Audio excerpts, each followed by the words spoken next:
একটা কথা আছে, হারকে জিতনে वाले कोई बाजीगर कहती है। এটা হলো বাজিগার, খেলার মধ্যে মজা দিতে হইব না, সবাই মজা পাইব না। আর আমি কইছিলাম না যে আমি স্বপ্ন কম দেখি, আর যে সব স্বপ্ন দেখি সত্যি হয়ে স্যারে কইছি জিতবো জিতবই জিতবই জিতবই। এই লোগোটা দেখছেন, এর চেয়ে বড় ম্যাচ খেললাইছে, এটা তো কিছুই না। কইতে জানি কান্নারাও যাইতাছে ভাই, কেন জানি কান্দাছে, শিওর ভাই কেউ কান্দাছে ভাই। আগের দিন রাতে যখন আমরা ঘুমাইছিলাম তখনই দেখছি স্বপ্নের মধ্যে যে জিতা গেছে, হ্যাঁ আর কোনো প্রশ্নই ওঠে না, আমরা আগের থেকে ভবিষ্যৎবাণী করে দিছি। আমি সহজে স্বপ্ন দেখি না, আর যতগুলো স্বপ্ন দেখছি সবগুলো সত্যি হয়েছে, কোনোটা থাইমা থাকে না। আর্জেন্টিনার অনেক বড় ধরনের নাম আছে, তার নামে বদনাম করাটা স্বাভাবিক, আর বদনাম না করলে তো মার্কেট পাইবো না, মার্কেটের লেগে বদনাম একটু করতেই হইব।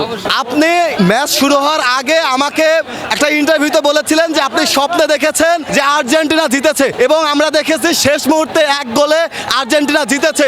এখন কেমন লাগছে আপনার? মানে আমার ফিলিংস আমি বুঝাইতে পারুম না।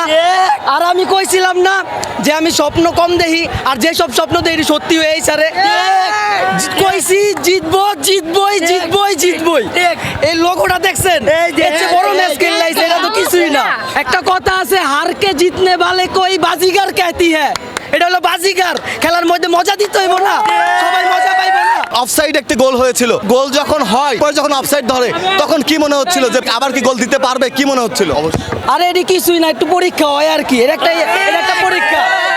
আর কইতে জানি কান্নারাও যাইতাছে ভাই, কেন জানি কান্দাছে, শিওর ভাই কেউ কান্দাছে ভাই, কেউ কান্দাছে।